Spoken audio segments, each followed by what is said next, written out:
All right, I want to begin by thanking all of our guests for being here today to watch this exciting meeting. Unfortunately, we do not have a chair or a vice chair here, so at this point I would take a nomination from the board on who wants to be the temporary chair of the meeting tonight. I nominate Joe Marucci. Second. Nominated by Mr. Dwyer. Seconded by Ms. Parker. I don't know if it's going to be a tie. Will you vote? All those in favor? Aye. Aye. Opposed? Oh, you're stuck with it, Joe. The floor is yours, sir. Okay, so let us call the Charter Commission regular meeting to order for Tuesday, October 24th. I have now 6:34. Clerk, would you please take the roll? Mr. Bolin, absent. Dwyer. Here. Hanser Maynard, absent. Irwin. Here, sir. Marucci. Here. Nasri. Yeah. O'Neill. Here. Parker. Here. Slowinski is absent. We squeaked by with a quorum, sir. Why don't we stand and do the pledge of allegiance, please? Pledge allegiance to the flag of the United States of America and to the republic for which it stands, one nation, under God, indivisible, with liberty and justice for all. Correct. Please. If you can, please stand again. We always read what we call words of inspiration at the beginning of our meetings. We ask blessings on the people who have been called to lead the community in which we live and work and play. Keep in mind, because we all forget from time to time, that we are not only leaders, but also servants, and that it is our responsibility to serve the common good of all. Grant us the wisdom and courage to know and do what is right and good and true. May we speak out when it is time to speak out, and listen patiently and receptively when it is time to listen. May we always be guided by the spirit of community, by the spirit of justice, and by the spirit of love. This we strive for in the name of all that we hold sacred and holy, all that we hold good and right and true. Thank you.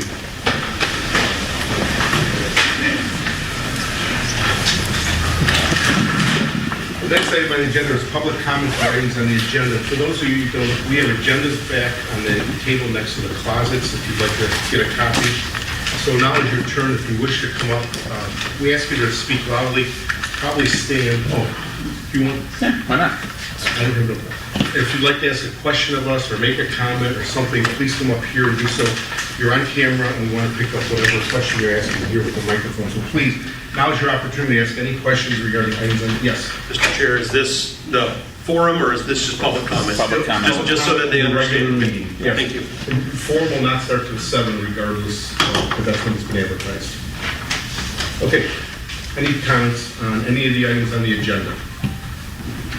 Okay, let's go to new business. The only item of new business is the approval of the minutes from the October 10th, 2023 meeting. Is there a person who'd like to make the motion? Moved by Collier. Is there a second? Second by Dwyer. Are there any questions on the motion? Questions on the motion? If not, all in favor signify by saying aye. Aye. Opposed, nay. And the motion carries unanimously.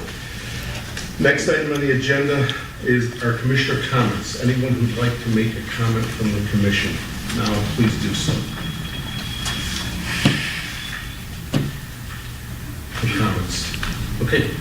Well, then why don't we go to public comment for items that are not on the agenda? Anyone who'd like to make a comment regarding any item?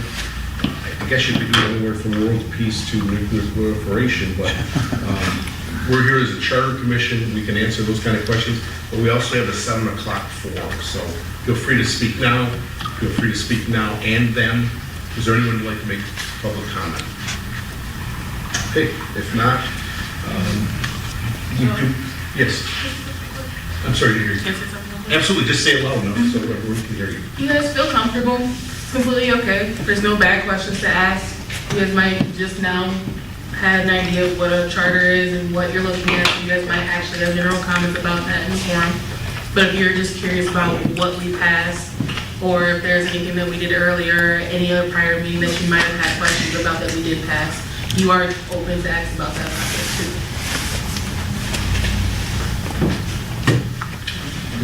Thank you for doing it. Oh, yes. I'm going to start them off because they're all anxious.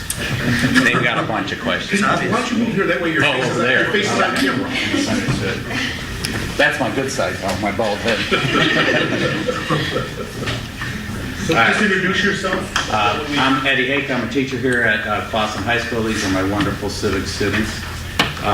We went through the charter. I just have a question regarding, let's see, we went through the whole thing. Good. Yeah, what was your thinking in section 4.01? It says, no, 4.02. Sorry. No, 4.01, I was right the first time. You raised or lowered the age for people to be elected for city council from 25 to 21. Correct. I have a daughter who joined the Marines at 18. Why does she have to wait to 21 to run for? Is there someone from the commission that'd like to answer that question? Well, I guess we felt that we actually looked around to other communities, and most of the other communities, if not all, it was 21. I believe Troy, Madison Heights, and also the state legislature. To be elected in the state, let's say the Senate or the House, is 21. We felt it was the best way to be consistent with the rest of the state was to have it at 21. Right. How about you? And I think it was a little bit like the Constitutional Convention. If you've ever read about the Constitutional Convention, there was a lot of compromise that happened as they were hammering out the U.S. Constitution. This was actually the only item out of all the items that we voted on. There were two. There were two. Oh, I don't know what the other one is. The term for the mayor, one person voted no on that one. Okay. There were two items in this entire process that we deliberated where we had a no vote, and this was one of them. The current age to run for office in the city of Clawson is 25. That's in our current charter. And there were some people that wanted to take it down to 18. And I'm not going to speak for the commission on this. I'm only going to speak for myself, okay? The way that I saw it is that there were people, enough people that I perceive in the community that were a little bit nervous about taking the age lower, all the way down to 18. All right, and so we kind of, it was a little bit of a compromise. 21 is what you have to be to get elected to the state legislature in the state of Michigan, like Commissioner Dwyer said. I was concerned that if we took it all the way down to 18, that the charter revision may not pass. And so the way I was looking at it is 21 is better than 25. It may not be 18, but 21 is the age that people can run for legislature. If it's good enough for the state of Michigan, it's good enough for Clawson. So that was my reasoning on why I voted in favor of it. Thank you. And they should know all about the Constitutional Convention. I hope. Why? It's going to be a quiz. Thank But you. I might have some questions for you about the Constitution then, when this is over. 25 is the age to run for Congress. That's where that started, right? That was what that was based on. Yeah, originally. The U.S. Congress? Any other questions of the charter commission? Why don't you please, just give us your name, please. Trent Steffen. Do it right from there, that way you'll be seen and My name is Trent Steffen, and I had a question. In section 16.04, why are corporations referred to as persons?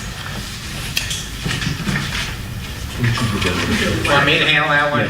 Yeah, you better handle that one. The legal questions come my way. I'm John Starren. I'm the attorney for the Charter Commission, and thank you all for being here. Your teacher can probably tell you this, but as far as our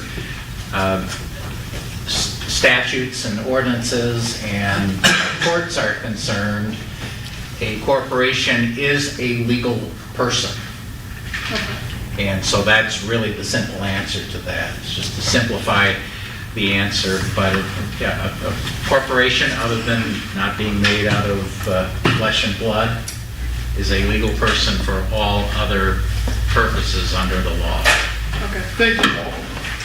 Some things we don't make up. Right. The legal system makes them up for us. And so we simply apply the language of the legal system to the charter. And it trickles down to us, federal, state, local, so. Alrighty, thank you. Any other questions? Please come up. Now, remember, we also have a public forum at 7 o'clock. I'm not here, you can ask a question now, you can ask a question at 7 o'clock as well. So please come forward. Hi, I'm Charlie Warenko. In section 4.07, they reduced the amount of required city council meetings from twice a month to once a month, and I was wondering why. Who would like to answer that? I think you should. Very simply, the requirement is 2 months. So myself and Mr. O'Neill were our former managers from here, and what we found out was happening, at least an example, was that we would take the summer off. So we'd have to cancel a meeting, and so we ended up saying, okay, we're violating the charter. All it says is that you're required to have 1. It doesn't say you can't have 2. They could actually go to monthly meetings. My very first job, I was at a city that had monthly or weekly meetings. So that's the simple reason. Why violate the charter? They accept the schedule at the beginning of the year, and they can therefore set it, January through May, we're going to do twice a month. September through December, we'll do twice a month. June, July, and August, we'll do 1. What Mr. Barucci said is, one of the things he said is very important. It's not intended to be a maximum. It's intended to be a minimum and to recognize the reality. Like, for instance, just coming up next month, when we would ordinarily be having a council meeting, we won't be having one because of an election. Then you get into December, and sometimes it's hard to squeeze in meetings because of the holidays. Then you get into, there's other things. There's Michigan Municipal League conventions. Actually, There's they are having a meeting, and that stinks because they're having a meeting the day after the election, the Wednesday. That I got to, after running the election all day Tuesday, I got to do a meeting the next day They're because not they worried can't about the cancel. clerk losing sleep. Yes, worry about that. But you see today, we could barely got quorum. Imagine what happens in July when you have only 5 people up there and it's that first Right. meeting and people are on vacation and, But bear in mind, if the business at hand calls for it, the city council could meet not only multiple times a month, multiple times a week. This is just telling them barely. What we want to avoid, as we've seen it happen in other communities, where just to comply with the charter, they'll have to schedule a meeting like between Christmas and New Year's, just so they're complying with the charter, even though there's really no business at hand that couldn't have waited until afterwards. So that's all that is, just a practical change. Gives the council flexibility, a little more flexibility. Thank you. You're welcome. Any other questions? Come on up, just state your name. One thing, I don't know if your teacher told you how we were formed. Did you? No.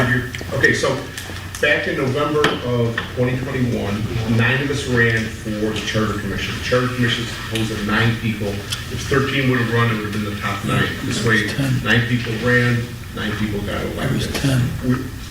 There's 10. There's 3 write-ins. Oh, I'm sorry, I forgot about, okay. But only 9 people got seated. I forgot about someone else being write-in. So we were seated, we can serve for up to 3-year term, that's set by the State law, Home Cities Home Act. Cities Act. The council gives us our budget, but we do not report to the council. So if we came in here and we decided, let's shrink the council to 3 people, let's change the form of government to strong mayor to a weak mayor council form of government, no mayor, whatever. We could have done that and put that question on the ballot. The council could have objected all they wanted, the people could have objected, but we didn't report to them. So our term, we will have 1 year approximately left after this vote. Hopefully, we won't need that 1 year. Hopefully, the vote will be favorable. So that's how the Charter Commission was created. So if other people think that the council created us, no, they didn't. They simply put the question on the ballot, should this happen? So please go ahead, state your name and... My name is Evan Dow. My question is, why does Clausen operate under a city management or a city council instead of a mayoral system? Anyone, Wayne, why don't you get a, since you're former, since you are a manager? In 1940, when they originally did this charter went from the village, the council at the time decided that they would have a professional city manager form of government. So that's how it was proposed in the charter, and the charter was approved, where they have a weak mayor, council manager form of government. the manager government started right after the turn of the 19th century. They started coming out, and then they slowly catched on, realizing that you have a person day to day that has expertise in municipal government, where the elected officials are part-time, and they come and they legislate and do ordinances and things like that, and the manager has responsibility for the proper operation of the day-to-day operations of the city, and that's why we have it the way it is. Right. And the charter that is before the electorate does not change that. If I may just add to that a little bit, it's actually more the norm than the exception to have the city manager, city council form of government. It's ideal, that form of government structure is ideally situated for communities like this. There are some strong mayor, strong city council forms of government. In Michigan, you'll find them primarily with the big cities, Detroit, Lansing, Warren and Rochester Hills have them, but those are both communities with 80,000 residents. The norm is ordinarily, as Mr. O'Neill said, where you get someone, typically a city manager, going to be a professional. It's going to be somebody coming in with a degree, perhaps even a master's degree in public administration, experience. Picture it almost like a private corporation, where you have the president of the company that kind of runs things, and that person is answerable to the board of directors. And in this case, your board of directors is the city council. So the manager does all the administration, subject to the oversight of the city council, and it just seems to be very workable for smaller communities. And quite frankly, my opinion is someone who has worked as a legal advisor for local governments for a long time, probably would work pretty well in big cities too, but it's big cities tend to go more It's with... the largest city with a city manager form of government in the country. San Diego? Is it, Las Vegas. It was Atlanta, it's now Phoenix. I was going to say Phoenix is the city Fort manager. Worth, maybe. I was going to say it's Phoenix. Off the top of my head, I couldn't. San Antonio used to be the largest. Yeah. So there are big cities that do it. And there are a few around here besides Warren, but Sterling Heights, which is almost equal to Warren population, is a city manager form of government. If you go to the west side where I grew up, Livonia, a strong mayor. Dearborn, strong mayor. Dearborn Heights, strong mayor. There's a pocket when for whatever reason. Well, it's south of 8 Mile. Yeah, it tends with the strong mayor, it tends to politicize the government. You've got the political officers running for council, a political officer running for mayor, the city manager form of government. Ideally, you're bringing in someone who's a professional administrator, doesn't have political leanings, doesn't have to worry about running for election, simply has to answer to the city council or city commission. Of course, those are the people who are elected by the residents. Did that answer your question? Probably and then some, right? Anyone else? Remember, you still have a chance at 7. Oh, if you have a phone on you, can you please shut it off? Silence your phone. I'm AJ Miller. I'm a student at Clausen High School in Mr. Hager's civics class, and I had a question in section 4.02. Why was the mayor the term of mayor increased from 2 to 4 years?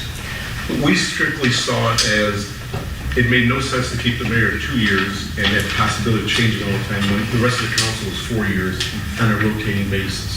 So the city I work at right now, about 6 years ago, we went from a 2-year to a 4-year term. The research that we did, most of the elected mayors are 4-year terms now. And that was very simple. We just didn't think there was a need for that possibility of changeover all the time. And stay consistent with, because I'm not sure here, but when we went to 4-year terms, it was by the time I already got here. Did you have 4-year terms? It was 4 years, but the mayor was the only one with 2. Right, so that strictly for that reason. Brad, did you have something you wanted? The consistency was one thing, and I remember talking about those of us who have been appointed or elected to commissions or city council or boards. There's a learning curve, learning how to operate on one of those bodies. It's a different animal than anything else in life. And so it takes some time to get good at the job of being on city council. It takes time to get good at the job of being on a commission or a board. And so the way I was looking at it was not only does it make sense for the mayor to have the same term as the other members of city council, but 4 years gives the mayor a chance to really learn how to do the job a lot better, right? Which is better for the people who elect the mayor and want the mayor to represent them. And so the better the mayor can get at the job, the better the mayor, presumably, if he or she is the right person, will get representing the people on city council. One of the mayor does have few more duties as a regular councilman, but in essence, the mayor's key job is, she's chair, currently now is a woman, she's chair of the council meeting. She is a council member, so her title is mayor, but she is a council member. So that's, like I said, she doesn't have extraordinary powers of veto, or she signs ordinances as any mayor does. That was what he said is exactly. Ceremonial. Yeah, it's more ceremonial. And the chair, the key thing is the chairperson of the meeting. And it wasn't something taken lightly. As was mentioned, it was something that was one of the more debated subjects at one of our council meetings, or excuse me, commission meetings. And looking at the pros and cons, I think the way it ultimately came down is it was felt there were more pros supporting having the mayor on equal footing with the council members, rest of the council in terms of term limits, than there were cons or disadvantages of doing that. So it just seemed to be the majority of the commission felt it was the right thing to do. Thank you. Did you have another question? You're welcome to answer. Or to ask it. No, that was all. Thank you very much. Appreciate it. Anyone else?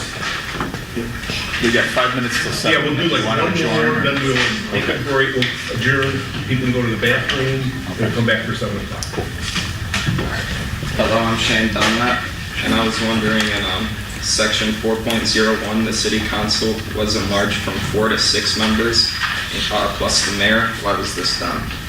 Anyone would like to answer that question? I'm going to answer it because when we came into the process and we were looking at everything in our charter, this is one area where I thought someone's going to want to change the city council, and I was opposed to that. I had already made up my mind that I was going to be against it if the question came up. And a few things changed my mind. And again, I'm speaking for me. I'm not speaking for the commission, but I can kind of remember our deliberations.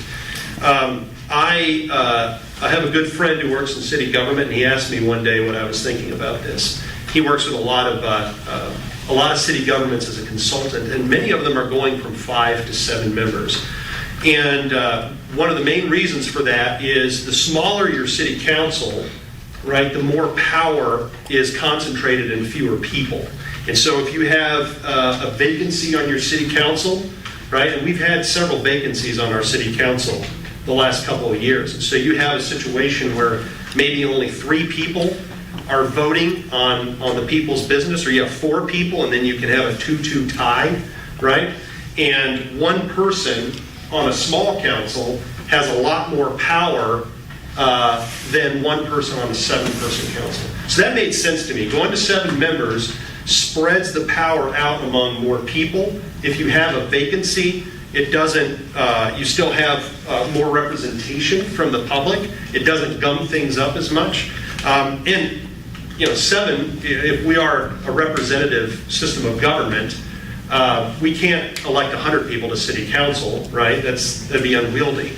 The most efficient form of government would be to elect 1 person, and they just make decisions for all of us. That's no good. So to me, 7 members was a good compromise. We have more representation. It spreads power out more among 7 members. We have more voices and differing points of view, which means the deliberation will be better on the council. And there are a lot of cities that are moving from 5 to 7 for that reason. And that changed my mind. 7 is probably more common than any other number for local government commissions and councils, and does all those things Mr. Irwin said, and the other thing you find, although there are efficiencies, perhaps, having smaller councils. What you also find, though, particularly in a community like Clawson, where there's no term limits, power can get entrenched in a small group of people. And the thought was by expanding the council, by lowering the eligibility age to 21, that we're creating the opportunity, the platform to bring more experiences, more perspectives, more viewpoints. And the thought is the more collective experiences and perspectives and mentalities, the better the decision's going to be for the city. That's a theory, and see how it works if it gets approved. We benefited a great deal from having 9 people on this commission, because we have a lot of different ages, a lot of different walks of life here. And so the 9 of us together working on a commission for 2 years, I think was more effective, because we have all these different minds and points of view working on these problems together, than if we'd only had 3 people. It would have been more efficient, it might have gotten done faster, but it wouldn't be as representative of the people, and the end product wouldn't be as good, because we didn't have the rich deliberation that we had among 9. So 7 people on a city council, we think we can increase the richness of that deliberation that happens in that public body. Thank you. Thank you. I need a motion to adjourn. Moved by Prescott. Is there a second? Voted by Neal. Any questions on the motion? All in favor signify by saying aye. Aye. Opposed, nay. The motion carried. So we'll take like 2 or 3 minutes. There's bathrooms down here and there's bathrooms out. You walk out that door to the right and we'll be ready to go in about 2 or 3 minutes. We'll be a public forum at that time. We'll just continue pretty much with what you've seen the last half hour. Please come up here, state your name, ask your question, and hopefully we'll address it properly. Thank you.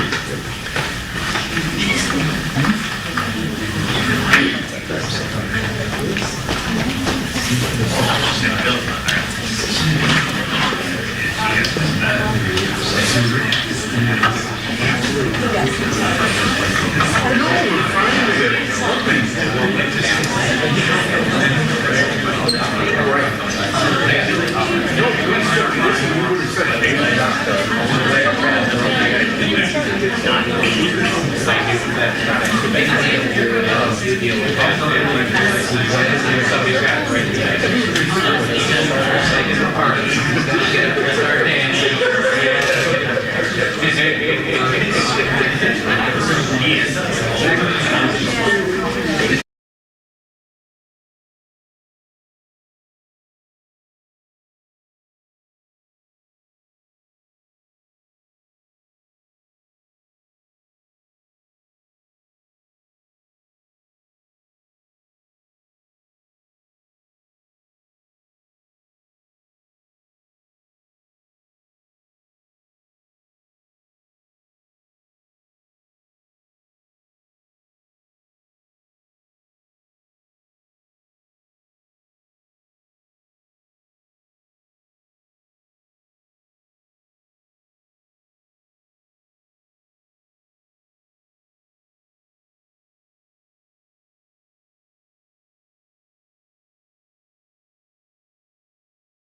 on the charter question to order.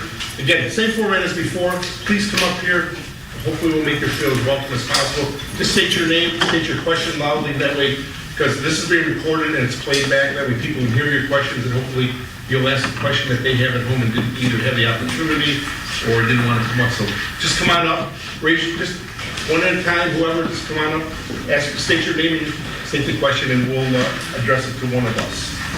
My name's Oliver Buckler, and in section 7.03, it refers to the board reviewing tax assessments.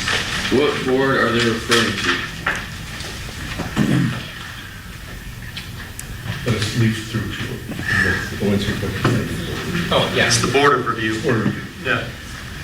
It's, the Board of Review, it's the local tax assessment process is governed by state law, the General Property Tax Act.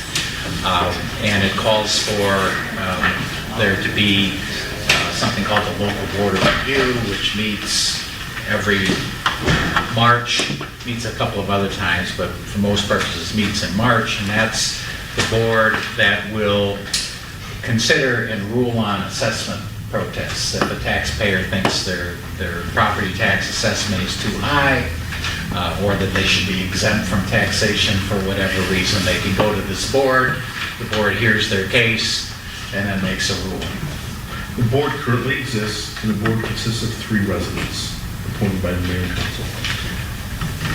What we did, we didn't make a lot of substantive changes, although if you look at like our red line version, it looks like we did. What we tried to do was to rewrite it to closely mirror what the state law says, bearing in mind that our charter was 80 years old, 83 years old, so state laws change and so on. So this is one example where we tried to make the charter language to be more current and resemble what the state laws that they are based on actually say. And just in case they don't know, the way you pay taxes in the city of Clawson is your property value is assessed, right? And so you're taxed on the value of your property. So the Board of Review exists so that if you dispute your assessment and your tax bill, your fellow citizens will listen to your protest, and they have the power to, I don't know if overrule is the right word, but Change your assessment. Change your assessment. And so that's something all cities have to do. That's the state law. This is one of those sections of our charter that has to be in there because that's what the state requires. And that's good for you because it means if you have a dispute with your tax bill, you can go before your fellow citizens and make your case. And that's the Board of Review. Thank you. Any else who'd like to speak, please come up here. Again, just state your name. My name is Eliza Smith, and I'm also a student. Section 3.06 is a non-discrimination clause. Is there a committee or a person that enforces that?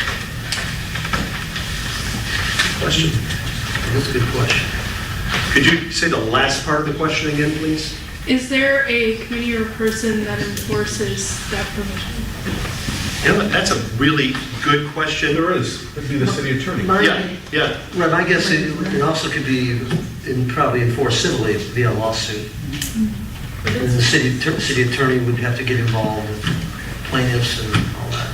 That's my guess. I'll let John, our attorney, comment on that. Yeah, I mean, that section was added not so much to be like a prescriptive ordinance or whatever, that if you discriminate, we're going to prosecute you. It was really intended to, again, reflect the current state of affairs, which is we're not like we were 80 years ago, that this is something to accept and encourage and embrace diversity of all kinds.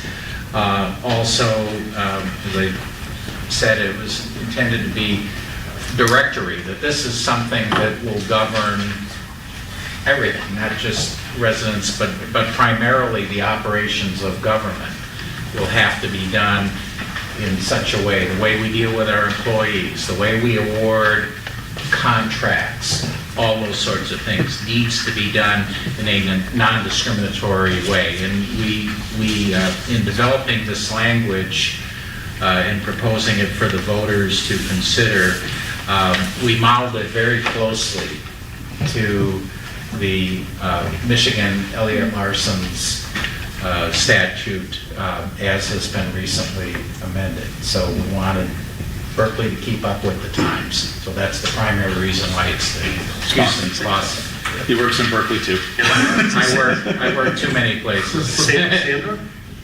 What's the name? Eliza? Eliza, sorry. Okay, Eliza, I think the answer to the question is that if you feel like you've been discriminated, if you apply for a job, for example, in a city, and you don't get the job and you feel that you've been discriminated against, if the people vote for this in November 7th, this becomes the law, right? And so you have a law on the books that says the city cannot discriminate. It's not the only law on the books, but if it's in the charter, it's grounds that you can use to say, you could hire an attorney and you could sue, right? And say, I've been discriminated against. See, it says it right there in the city charter. And so the city attorney does get involved at that point. I think the key is, this is not if you apply for a local coffee shop or grocery store. It's with the city. City, right. So, thank you. Did you have another question? No, thank you. Thank you for coming forward. Next person, please come up. My name is Cal. I'm sorry. She was standing on deck. My name is Kel Willer. Section 13.12 allows the city to develop its own municipal power utilities. 40 communities throughout Michigan have their own separate municipal utilities. Has Colham ever considered doing this as well? Would you repeat that one more time, a little bit louder, please? Yes. Section 13.12 allows the city to develop its own municipal power utilities. 40 communities throughout Michigan have their own separate municipal utilities. Has Clausen ever considered doing this as well? It's an excellent question. That's a very good question. Probably one that is better directed to the city council than the charter commission, because all the charter commission does is look at what the powers and limitations on those powers should be. How those powers are exercised, whether it be to develop a municipal utility or not, those decisions are made by the city council. And in the case of municipal utility, I would think ultimately would be made by the voters, because there would be some serious funding involved with that. And there would probably need to be a bond approval or a tax increase approval, a special millage, something like that. I'm not saying any of that should happen, but I'm just saying that's how that would play out. So those kind of decisions would be made by the city council and the voters. But in more direct answer to your question, I don't know. I'm not aware, August, you might be able to help, I'm not aware that there's anything currently under consideration or recently in consideration for the city to develop any of its own utilities or electrical grid. We used to have our own water, Yeah. long time ago. But it didn't make any sense. You know, 2 square mile city, it didn't make any sense to have our own water system. And so we became part of a regional water system. Some communities for different reasons, some of them just the way they evolved, and maybe had these kind of systems real early on. They continue those. I think you'll find most communities, particularly those in our area here, find it far more efficient and economical and effective to actually cooperate with each other and acquire utilities through consortiums or water, like through the Great Lakes Water Authority, those sorts of things, rather than trying to do it alone. I think the important thing for the charter is city council can consider that question and put it to the voters. That's right. It's not really something that you put in the charter and say, we're going to have a utility, The charter gives them the power to do that, but only the city council members, and I said ultimately the people, can decide whether to implement that power in that manner. Does that answer your question? Yes. Did you have a second? No, thank you. Thank you for coming up. Anyone else who'd like to speak, please come up. Hello, I'm Jackson Hang, and I'm curious to know if the charter creates an office of the ombudsman. It does not. Is there a reason for that? I don't think it was ever discussed. The only city I know that has one around here is the city of Detroit. I know no other smaller city that has an ombudsman. Yeah, there wasn't one in the original charter, so we didn't, it wasn't. Is that a Swedish term that means northern Europe terms, like helper of the people, I think is in essence what it translates to. We do not have that. Okay. Thank you. Thank you for asking. Please come. Hi, my name's Rachel. Please speak up a little bit so we can all hear you. My name's Rachel. In section 410, the city council determines the compensation of the city manager. Who determines the compensation of the mayor and the city council? That's set, there's a local board called the Elected Officials Compensation Commission, appointed by the mayor and council, and they meet every other year here? Yes, every year, after the election. yeah. They meet They'll every meet in year, November. and they set the pay and the benefits of any of the city council. You're welcome. Thank you for asking. Please. I'm Rosella Ballard, and my question is what Can made you you... speak up a little bit, because we want to have you on, be able to do that. My name is Rosella Ballard, and I was wondering what made you want to volunteer to do this. Dan, why don't you have an answer? Oh, well. I was approached by a city council person, asked, they knew my background, and they asked me to do it. Would you volunteer? I'm retired. And they asked me if I'd like to do this. We think you'd be good at it, and I volunteered. Talia, how about you? Oh, my dad and my mom. They both were very jazzed up about this, but I also know that they weren't going to do anything with this. My younger sister's too young to run, and I just skated through by my teeth to make it. And I thought this was a great opportunity for me to actually, I love Boston. I love it a lot. Like, I used to live in Detroit, and I enjoy moving over here. I think that it's a great community. I think I could have never got the unique experience to be here, so I didn't feel like I was taking away from myself to give back to the community, because I know I'm going to be here. Brad, how about you? And when will you next? Yeah, I had made up my mind about 2019. I wanted to contribute something here in Clawson, and so I just decided I would, whatever I was asked to do, wherever I had an opportunity, I would take advantage of it. So I was asked to be on the Zoning Board of Appeals, and I served on that for about a year, and then I was asked to run for this, and to be honest with you, I didn't want to. I kind of got my arm twisted, so I threw my hat in the ring and got elected. It's been some of the most fun a nerd like me has ever had in my life. Wayne, how about you? Well, I was city manager here for about 15 years and worked with the charter, knew some of the pitfalls of the charter. I've been in municipal government almost 50 years, and that's how I can lend my expertise, both as a prior manager and working with a number of other communities, because then you have a perspective on what works and what doesn't work. And so I thought, well, Joe and I both ran as a write-in to see if we could get on here and help assist the board, and that's why. Just civic volunteerism. Great question. It really was a great question. Thank you. Hi, I'm Emily Rodriguez. My question is, in section 7.03, it references the board reviewing tax assessments. What board are they referring to? You want to answer? Yeah, same question. So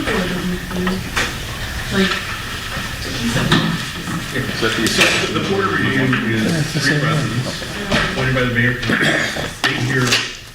They hear people who want to appeal the assessment of their house. So you may live in town, but wherever you live, there's going to be a board of review. And all cities, all the ones around here, levy a property tax. If you believe that your assessment, not your tax rate, but your assessment is too high, you go to the board of review. And you go to the board of review with your information of, here's what my neighbor's house sold for within the last year or two, our houses are identical, and you've got me assessed at, I'll make up a number, 50,000, their assessment is at 40, and the board of review makes the decision, and they overrule the professional assessment, if that's what their decision is. Or they could say, we think the assessor's correct, and then there's an appeal board, which is called the state tax commission. But that's what the board of review is. Or they make corrections. Once in a while, the assessor will have your house categorized as, here's the perfect example, as having a finished basement. Turns out you don't have a finished basement. So you come into the board of review, you explain to them, you show them the pictures, I don't have a finished basement, and they say, oh, and then they'll reduce your assessment typically. So it deals with valuation issues. It's also a filter, if you will, to help correct both inequities and perhaps incorrect information. That actually, know of two cases, not recently, but where the assessor put the garage that was recently constructed on the wrong house. Or sometimes I've seen where they're still assessing you for a garage that you had demolished or burned down. They burned down. So it does, I think that's mutual mistakes of fact. Yes. Where, so that's the way to do it as soon as possible. Good question. Thank you for asking. My name is Weston Askey, and I'm a student at Clawson High School. My question is, in section 4.30, why did the commission choose to address ethics provisions in an ordinance rather than in this charter? 4.30. Yeah, I can. We actually moved or proposed to move a number of things that were in the charter to the ordinance. The feeling was that would give the city council and indirectly the residents to keep things more current, more flexible, again, to keep up with the times. Recognition, that's how most communities do it. When you want to change something by ordinance, whether it's to beef it up or to correct things that don't work, it's a lot easier to do that through the ordinance process than to do it by amending the charter, which will involve either going through this exercise that these people have gone through for the last couple of years, or even a charter amendment, which requires the council to go through a process and to submit to the vote of the people. So it's primarily for efficiency and flexibility reasons, to allow the ethics requirements to keep up with the times, because they do change. The way we look at government ethics now is a whole lot different than even as recently as 10 or 20 years ago. Could I just add one thing? We have a board of ethics in Clawson that was formed by ordinance. This proposed charter enshrines the board of ethics in the charter. So it actually beefs up ethics in terms of there would be an established board of ethics that couldn't be eliminated by ordinance at any point. And that gives it a little more independence and a little more strength to enforce and oversee ethics in the city. Question answered? Good, thank you. Thank you. My name is Alexander Frank. I am a student like most of the people asking questions. And my question is, so as you've stated, the charter is 83 years old, around 83 years old. Why is the charter only being revised now instead of the past, when there's been so many things that have probably, like how some of the things are being changed because of laws changing? Well, some of those things must have happened in the past, before 83 years. So why is it only now? So the charter has gotten certain amendments in the past, and I can't recall them right now. In August, can you tell me the last 5 or 10 years? There's often attempts, and this is not just Clawson and other cities, to amend charters, and that is a difficult process. And so I believe the council here just said, let's just open it up and give it a once over. And I believe you added a provision that every 12 years you have to revisit it. Right. So that we don't go 83 years again. But that was one of the last things you guys talked about that you voted on. Again, it was unanimous to review it every 12 years so that we don't have another 83 years before we figure out the Your wording question is change. appropriate, because you can tell these commissioners here kind of ask the same thing. It's like, well, we're glad we're doing this, but why did it take 80 years to get here? So yeah, so now, if the proposed charter passes, there will be a mandatory provision, at least every 12 years, the question has to be presented to the voters, whether the charter should be reopened and revised or not. The voters can say yes or no, but it's sort of making sure it doesn't go another 80 years without even asking the question. Okay.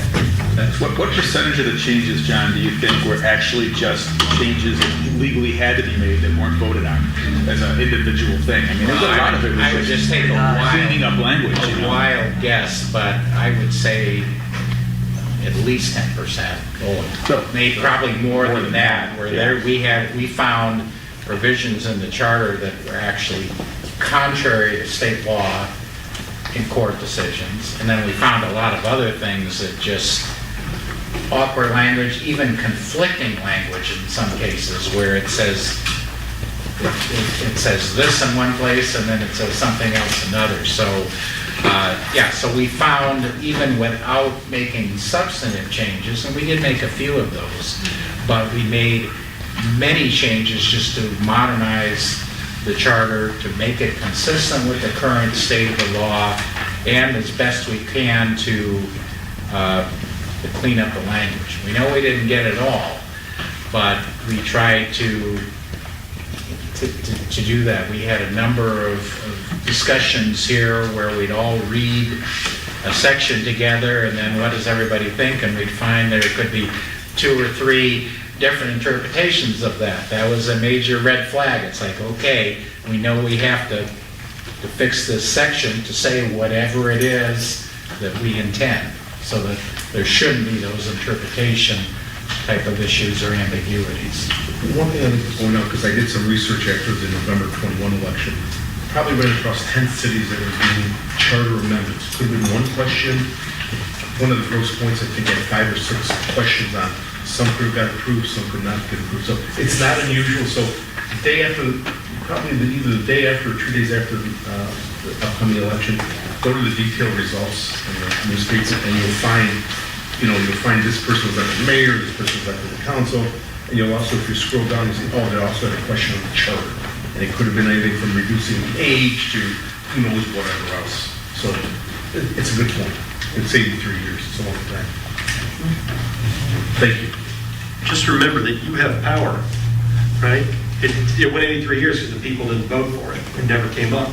But as citizens, you will have power to tell your representatives if you want a change to be made. So we've gone through this process together, and remember that you can do this, you can make this happen. You have that power as a citizen of this community. Thank you. Please just state your name and ask your question. Okay, I'm Bella Dodd, and my question is, in section 4.01 sets the age for elected officials at 21 years. Our brains aren't fully developed until 25. Why are you lowering the age? It's true. I would have to say, all of us felt, we were unanimous. No, we had 2 people voting against the section. Thought that brains are fully developed at 21, that you should be allowed. My brain started breaking down at 47, so.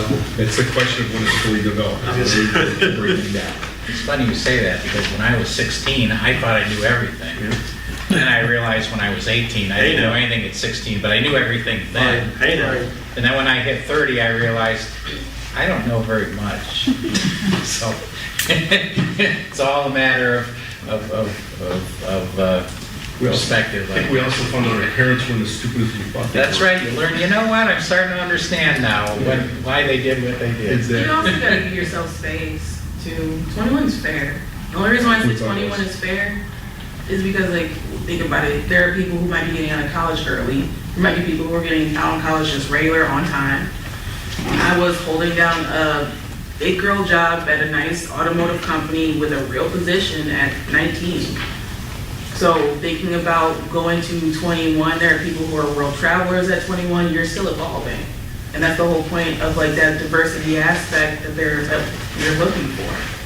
We need people who are still growing to be able to have that. And saying that 25 is the cap for somebody to have a maturity space, that's a little bit unfair. There are people who are taking care of other people now. There are people who take care of elderly, children, all those things. What makes somebody at 25 more capable than somebody who's at 21 when you can live more life at 21 than somebody at 25? Thank you.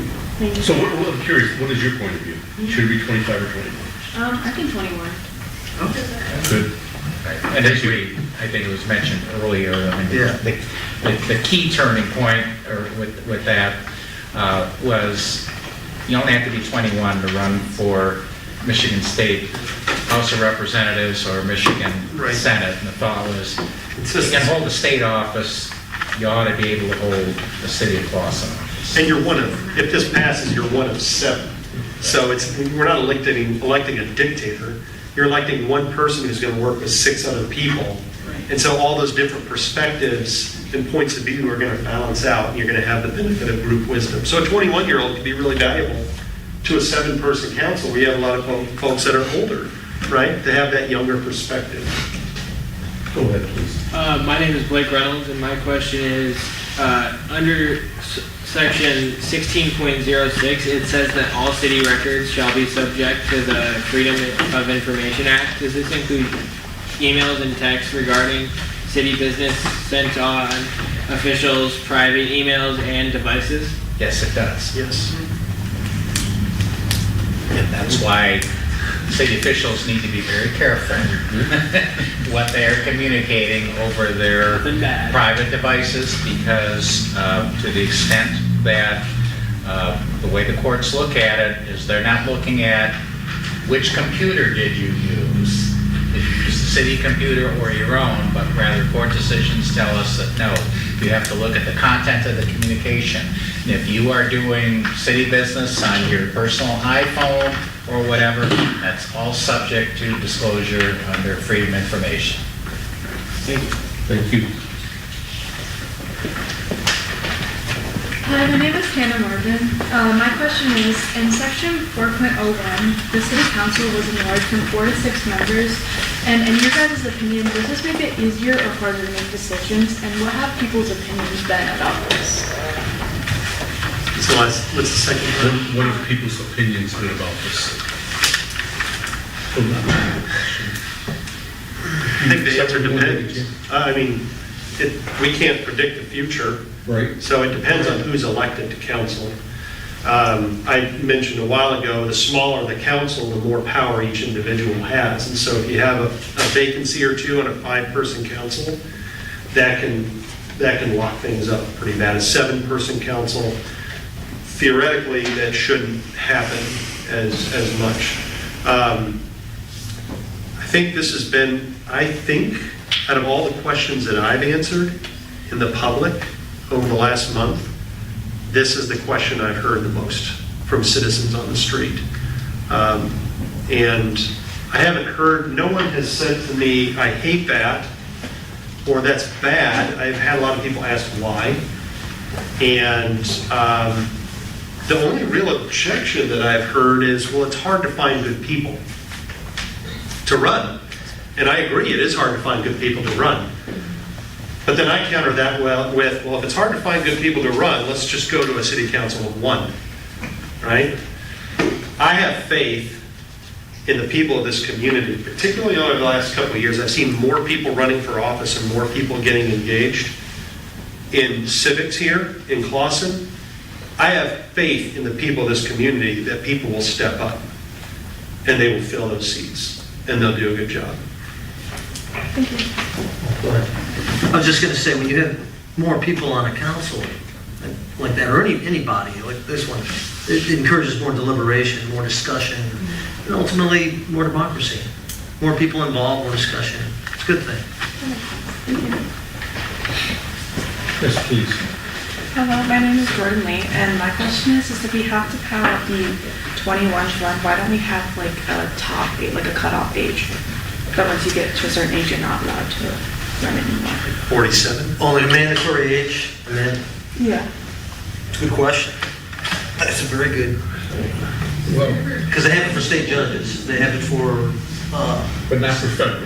not for federal, they should. but And so I they- think it's really a question of, I guess you're really going towards age discrimination at that point. And I think if a person is not capable of running for office, then that should be handled every 4 years by the elected. That's my point of view. I'd hate to rule someone out because of age, but you're correct. District court judges, circuit court judges, and state court judges, they're turned out at, they can't run after they turn. Right, and there are term limits for state senators and Right, but not state age house. limits. But not age limits. Not age limits, but effectively it is a age limit. I mean, It's a super interesting question. There is a major presidential candidate right now that part of her platform is that there ought to be an age limit on the office of presidency. So that's going to get debated in public. We've talked about the non-discrimination clause. Now, we can't answer your question. I don't think we can answer your question. I don't think anybody can. We can debate it all night in this room. The non-discrimination clause that we propose adding to the charter says you cannot discriminate on the basis of age. All right? So somebody would have grounds to sue if they felt like they were denied employment or the ability to run for office in Clawson because of their age. Now, that's where it gets interesting. What if a 15-year-old decides to sue and says, your non-discrimination clause says you can't keep me out because of my age? I'm pretty sure there are court cases that speak to that, right? About why it's okay to discriminate based on somebody being younger than older. But that's a big messy issue that the Clawson City Charter Commission can only like dabble in a little bit. And you know, I think it's complicated. It'd be fun to sit around and talk about it for hours and debate the points. Maybe get some attorneys in the room to, you know, have some fun. Well, right, another thing too is in all facets of government, from federal, state to local, there's no consistency. In the federal government, you can work forever as judges. State judges, it's 70. So there's really no, so it's basically whatever I think they're different just- level of government wants to do. I think they're just hoping that people will quit the reasonable age at which they feel that they should quit. It's a difficult thing, though. But as Joe said, it's up to the Just tell you from The electorate will decide. We've Ask the judge, you gotta retire. We've all seen, I've known judges well into their 90s who are sharp as tacks. And I've known people a lot younger who, I'm not sure we're ever very sharp.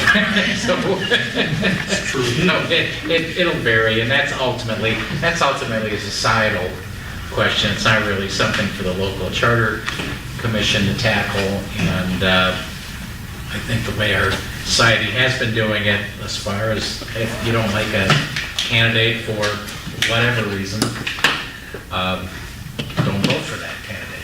But trying not to put any more restrictions other than that you be an eligible voter and a citizen of the United States in order to run for office. Congrats on asking the hardest question of the night, throwing us all in. Right.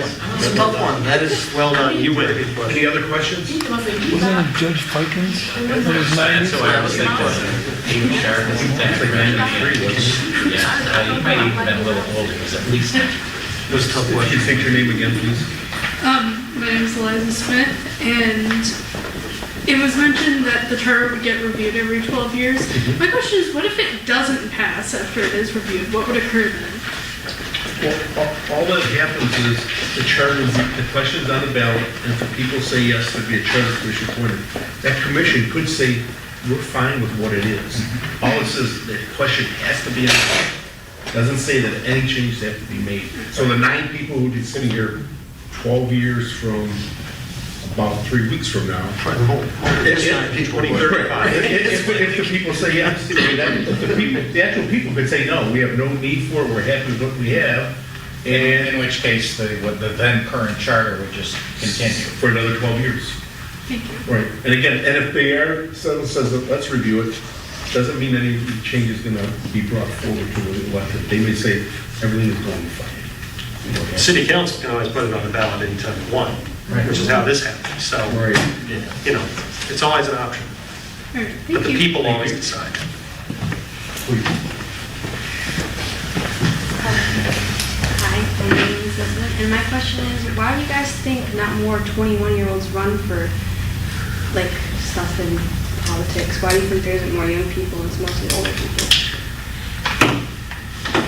Well, you're talking about it like higher levels like the state and the federal All of or it. right. Well, one answer is expensive. It's expensive to run, and you're younger. In general, you might not have as much money. You have to hire, you know, exploratory committees. You have to get polling data. It's an expensive business.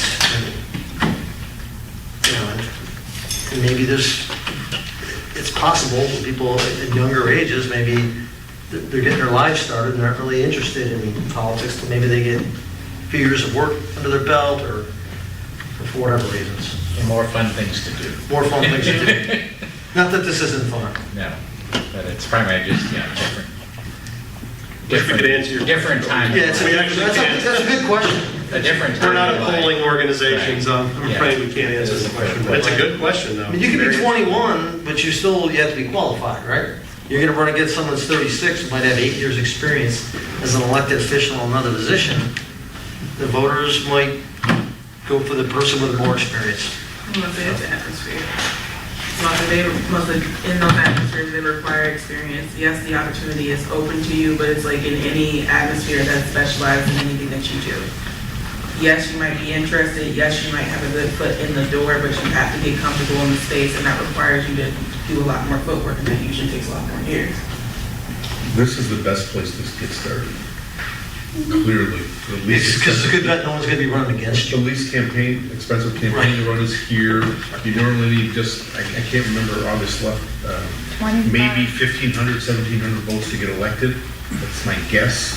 Versus, you know, a state legislative district of what, about 100,000 people? Yeah. So this, if you could convince maybe the neighborhood you live in, plus a couple other ones, you could be elected to a city council. Do you have any interest in running? Seriously? Okay. Yeah, most people don't at your age. Yeah. Any other questions? We welcome any other questions.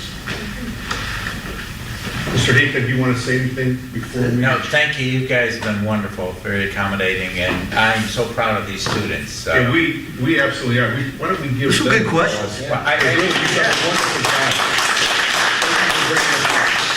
You know, as an old person, I'm always defending young people, because, you know, old people, we tend to think, oh, these kids nowadays. We are in great hands. I tell them all, I'm lucky enough to work with young people all the time, so I have no worries about the future as far as they're concerned. I'm impressed every single day, so. Thank you for coming. Thank you for being such a nice crowd. All right, thank you. If you think of more questions, send them our way. We're happy to answer. Perfect, thank you. Why don't we have a motion to adjourn? Adjourn. So moved. Support. Support by O'Neill. Any questions on the motion? All in favor, signify by saying aye. Aye. Opposed, nay. Motion carries. Thank you.